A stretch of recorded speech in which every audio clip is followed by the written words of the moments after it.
అందరికీ welcome back to my YouTube channel. So ఇవాళ video thumbnail చూస్తారు కదా. సో ఒక్కదాన్నే ఎక్కడికి వెళ్తున్నాను అంటే చెప్పను, ఎందుకంటే వీడియో అంత ఇంట్రెస్ట్గా ఉండదు తర్వాత మీకు. సో ఇంకొక 2 అవర్స్లో నా ఫ్లైట్ అనమాట. నేను నా లైఫ్లో ఇది సెకండ్ జర్నీ ఒక్కదాన్నే ట్రావెల్ చేయడం. పెళ్ళికి ముందు వరకు మా డాడీ చేపట్టుకొని అలా తిరిగేదాన్ని. పెళ్ళైన తర్వాత మా ఆయన ఎక్కడ తీసుకెళ్తే అక్కడ వెనక్కి వెళ్తాను అనమాట, పిల్లలాగా. సో ఇప్పుడు సెకండ్ టైం. ఫస్ట్ టైం ఏంటనుకుంటున్నారా, నేను యూఎస్ ఒక్కదానే వచ్చాను. అదొక అడ్వెంచరస్ ట్రిప్ అయిపోయింది అప్పుడు. మళ్ళీ ఇది ఎలా ఉంటుందో తెలియదు. సో వీడియోని ఇంకా స్టార్ట్ చేద్దాం సుత్తి లేకుండా. సో నా వీడియో నచ్చితే కనుక please don't forget to like, share, comment and also do subscribe to my channel మీరు నా ఛానల్కి ఫస్ట్ టైం చూస్తున్నట్లయితే. So let's get it the video. ఇంకా ఆల్ సెట్ టు గో అని డిసైడ్ అయ్యి బ్రేక్ఫాస్ట్ చేసేసిన తర్వాత ఇంకా దేవుడు దండం పెట్టేసుకొని, దేవుడు నాకు ఏమడ్డంకులు రాకుండా చూసుకోని అయిపోయిన తర్వాత బయలుదేరిపోయాము. నాకు ఫ్లైట్ డిలే అని చెప్పి ముందే మెయిల్ వచ్చిందనమాట, ముందు రోజే. సో లేట్గా లేచాను. లేట్గా లేవడమేమో కానీ చాలా లేట్ అయిపోయింది కూడా వెళ్ళేసరికి. బట్ ఏమైంది తెలుసా, ఈ ఎయిర్పోర్ట్కి వెళ్ళే దారిలో మధ్యలో నా గేట్ నెంబర్ ఎంతో చెక్ చేసుకున్నాను. ఎలా చెక్ చేశానో తెలీదు, ఒక గేట్ నెంబర్ చూసుకున్నాను. ఆ గేట్ దగ్గరికి డైరెక్ట్గా వెళ్ళిపోయాను అనమాట. అక్కడికి వెళ్ళిపోయిన తర్వాత నేను ఎక్కాల్సిన ఫ్లైట్ అక్కడ లేదు. సరే అని చెప్పి పైన స్క్రీన్స్ ఉంటాయి కదా, అక్కడికి వెళ్ళి చెక్ చేసుకున్నాను. వేరే గేట్ నెంబర్ ఉంది, వెళ్ళిపోయాను మళ్ళీ అక్కడికి. అక్కడ కూడా లేదు. మా ఆయనకి లోపల కాల్ చేసేసి మళ్ళీ ఫ్లైట్ డిలే అయిందేమో ఒకసారి చెక్ చేయి అని చెప్పి అంటుంటే, ఒకసారి చెక్ చేసుకో, డిలే అయితే నీకు మెసేజ్ వస్తుంది కదా, లేదు ఏం రాలేదని చెప్పి అన్నాడు. మిస్టేక్ అక్కడ నాది, చెక్ చేసుకోవాల్సింది నేను. ఎందుకంటే అక్కడ స్క్రీన్స్ మీద అరైవల్స్ అండ్ డిపార్చర్స్ అని ఉంటుంది కదా, నేను ఎక్కడ చూసుకోవాలి, డిపార్చర్లో చూసుకోవాలి కదా, మనం అరైవల్లో చూసామన్నమాట. ఇంకా అప్పుడు కనీసం అప్పుడైనా చూసి ఇంకా కరెక్ట్గానే వెళ్ళిపోయాను. సో ఇది ఫస్ట్ టైం యూఎస్లో మేమిద్దరం జర్నీ చేసాము, కానీ ఇలా నేను ఒక్కదాన్ని వెళ్ళడం ఫస్ట్ టైం. అందుకని ఇలాంటి కన్ఫ్యూజన్ అనమాట. ఎక్కడికైనా వెళ్తే కనీసం నేను ఏం తెలుసుకోను, అసలు నాకు ఇంట్రెస్ట్ ఉండదు, ఏమో నాకు అర్థం కాదు, కానీ అసలు దాని జోలు నేను వెళ్ళను అనమాట. అంటే నేను ఏ ఫ్లైట్ ఎక్కుతాను, నా సీట్ నెంబర్ ఎంత, అవి ఏం పట్టించుకోను. నా హస్బెండ్ చూసి పెడతాడు అన్న ధీమా నాకు. ఈ ట్రిప్ కూడా యాక్చువల్లీ మేమిద్దరం వెళ్ళాల్సింది, బట్ తనకి వేరే వర్క్స్ ఎక్కువగా ఉండడం వల్ల తను రాలేదు. నన్ను అడిగాడు, నువ్వు ఒక్కదానివే వెళ్ళగలవా అని. ఫస్ట్ అయితే లేదు నేను వెళ్ళలేను అని చెప్పాను, ఎందుకంటే నా యూఎస్ వచ్చిన జర్నీ అసలు బ్యాడ్ ఎక్స్పీరియన్స్, నాకు మర్చిపోలేను. సో వర్స్ట్ అనమాట, నాకు నచ్చదు.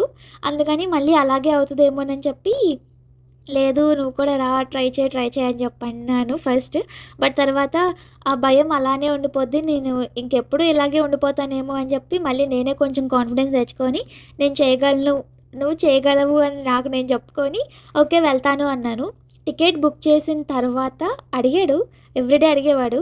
అండ్ వెళ్ళే రోజు కూడా ముందు కూడా అన్నాడు అనమాట, వెళ్ళగలవు ఒక్కదానివే అని. వెళ్ళగలను అని నేను బయట చాలా కాన్ఫిడెంట్గా చెప్పిన, లోపల షివరింగే అసలు నాకు. బట్ నేను చేయగలను అని నేనే చెప్పుకున్నాను అనమాట. అంటే ఎందుకు ఇదంతా అంటే, నాకేమన్నా తెలియకపోతే కనీసం అక్కడ హెల్ప్ అడగను, ఎందుకు జస్ట్ అడిగి తెలుసుకోవడంలో తప్పేం లేదు. బట్ నాకు అదొక ఇన్ఫీరియారిటీ అని చెప్పాలో ఏంటో నాకు తెలియదు, కానీ అది అలవాటు అయిపోయింది. ఏమన్నా హెల్ప్ కావాలన్నా, డౌట్ ఉన్నా వేరే వాళ్ళని అడగను. ఓన్లీ నా ఫ్యామిలీ, నాకు తెలిసిన వాళ్ళని అయితే మాత్రమే అడగగలను. ఇంకా ఇలాగే ఉండిపోతాను నేను బావిలో కప్పలాగాని.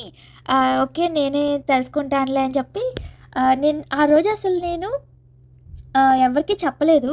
నాకు నా హస్బెండ్కి మాత్రమే తెలుసు అనమాట, నేను ఇలా ఒక్కదాన్నే జర్నీ చేయబోతున్నాను అని. It is a good experience for me, ఎందుకంటే నాకు తెలియకపోతే నేను అక్కడ హెల్ప్ ఉంటారు కదా ఎయిర్పోర్ట్లో, వాళ్ళని అడిగి తెలుసుకున్నాను. అసలు గుడ్ అప్రిషియేషనే కదా నాకు. సో గుడ్ జాబ్, నన్ను నేను అప్రిషియేట్ చేసుకోవాలి కొంచెం ముందుకెళ్ళాలంటే. ఇంకా ఫ్లైట్ ఎక్కేసిన తర్వాత అయితే పడుకున్నాను. ఇంక దాని మించి ఏం చేస్తాం, మూవీ ఏమైనా చూద్దాం అనుకున్నాం, కానీ అక్కడ నాకేం దొరకలేదు మంచి మూవీస్. ఇంకా స్నాక్స్ తినేసి మళ్ళీ పడుకున్నాను. ఇది ఉన్నది నాకు ఎలాగో 1.5 అవరే. ఇంతకీ ఎక్కడికి వెళ్తున్నాను అంటే ఫ్లోరిడా అనమాట. ఫ్లోరిడా అంటే అదే ఆర్లాండో వెళ్తున్నాను. సో ఎందుకు అంటే టు వెల్కమ్ సమ్వన్.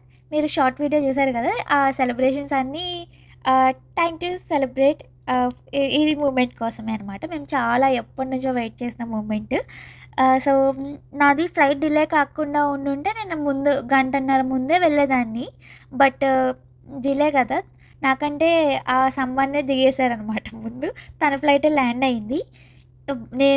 నాకు అసలే కంగారు, అది పెద్ద ఎయిర్పోర్ట్ కదా, అండ్ ఇంటర్నేషనల్ ఫ్లైట్స్ అంటే వేరే టెర్మినల్ కూడా మారాలి కదా. సో ఫ్లోరిడా అదే ఆర్లాండో ఎయిర్పోర్ట్ కొంచెం కన్ఫ్యూజన్గా అనిపించింది నాకు. బట్ బాగానే మేనేజ్ చేసుకున్నాను నన్ను నేను. మధ్యలో తెలియకపోతే నా హస్బెండ్కి కాల్ చేశాను ఫస్ట్ అయితే. తనకి మాత్రం ఎలా తెలుస్తుంది అసలు.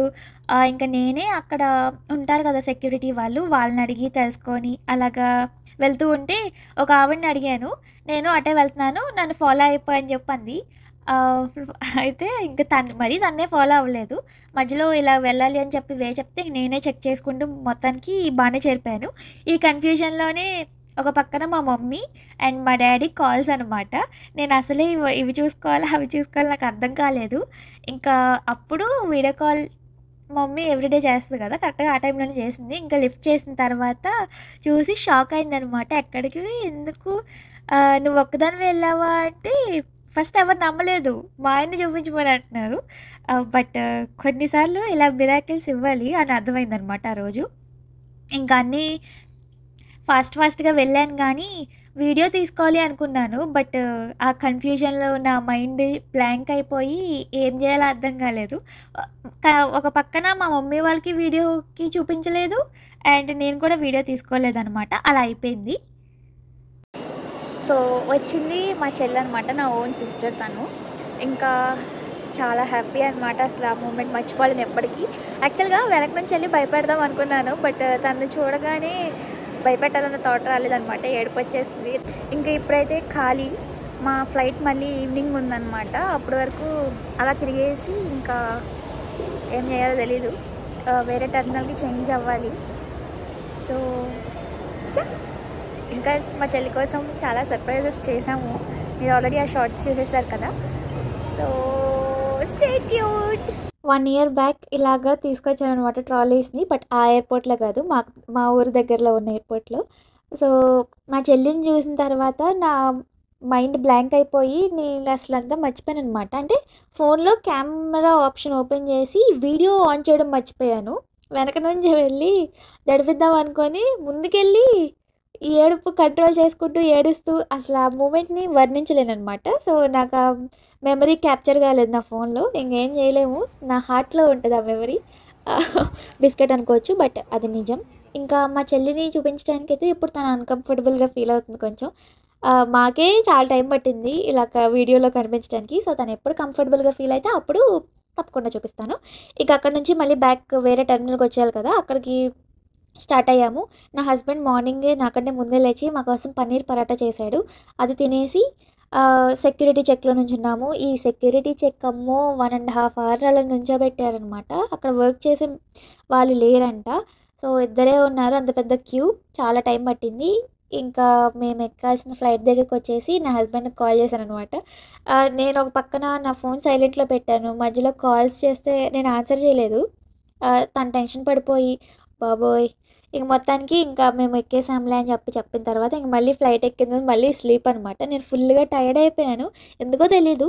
బట్ ఇంట్లో ఉండి సడన్గా ఇలా బయటకు వెళ్ళేసరికి ఎండగా అలా అనిపించిందేమో కానీ ఇంటికి వచ్చేసరికి ఇలాగా సెట్ చేశాడనమాట. ముందు రోజు తెచ్చిన ఐటమ్స్తో నేను కేక్ చేశాను, బట్ అది వీడియో తీయలేదు ఎందుకంటే అది బాగా రాలేదు. బాగా రాలేదంటే టేస్ట్ బాగానే ఉంది, బట్ మేము షుగర్ ఎక్కువ తినము, అసలు వాడడం మానేశాను. అది కోకో పౌడర్ కదా, సో కొంచెం చేదుగా ఉంటుంది కదా, ఆ చేదు కొంచెం తెలిసింది అంతే, బట్ టేస్ట్ ఈజ్ అమేజింగ్. మా చెల్లితో కొంచెం కట్ చేపించేసి మేమే తినేసాం అనమాట. ఎక్కువ పోర్షన్ నేనే తినేసాను, నిజంగా చాలా బాగుంది. ఇంకా తర్వాత డిన్నర్కి ప్రిపేర్ చేశాను. ముందే నా హస్బెండ్ అన్నీ రెడీగా కట్ చేసి అలా పెట్టాడు. బయట తిందామా అని చెప్పంటే లేదు, ఇవాళ నేనే చేయాలి. నేను ఎప్పుడూ అసలు మా ఇంట్లో ఉన్నప్పుడు కుక్ చేయలేదు, మా చెల్లి చేస్తే నేను తినేదాన్ని.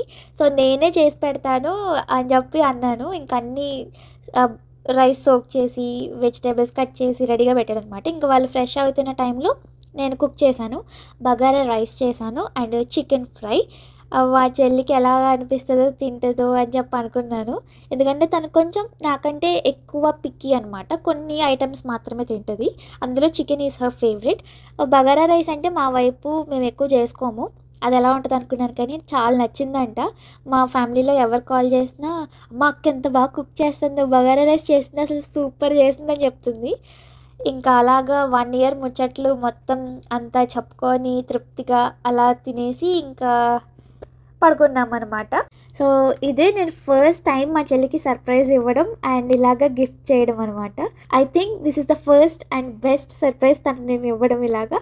నేను వెళ్ళి అక్కడ నుంచుండి షాక్ అయిపోయి బావ ఎక్కడున్నాడు అని చెప్పి అంటుంది. నేను ఒక్కదాన్నే వచ్చానంటే నమ్మలేదు, బట్ తర్వాత నమ్మక తప్పలేదు.